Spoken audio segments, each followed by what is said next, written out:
తెలుగు ప్రేక్షకులకు కొత్త అనుభవం ఇచ్చే పరద సినిమా ఈ ఆగస్టు 22వ తేదీన రిలీజ్ అయింది.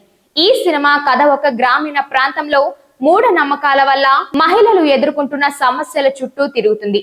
సుబ్బలక్ష్మి పాత్రలో అనుపమ పరమేశ్వరన్, సంగీత, దర్శన రాజేంద్రన్ ఆకట్టుకునే నటనతో ఈ కథకు మరింత జీవం పోశారు. కథలో మహిళ తన హక్కుల కోసం సమాజపు నిష్ఠురమైన భావాలపై పోరాడడం స్పష్టంగా చూపించబడింది.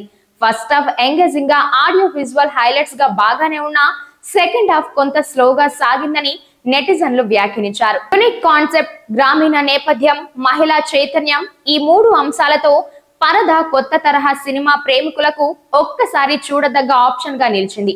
ఈ మూవీలో అనుపమ పరమేశ్వరన్ నటన చాలా అద్భుతంగా ఉంది. స్క్రీన్ ప్లే పరంగా డైరెక్టర్ చాలా బాగా హ్యాండిల్ చేశారు. కొంచెం అక్కడక్కడ స్లో నెరేషన్ ఉన్నా ఓవరాల్ గా బాగుంది.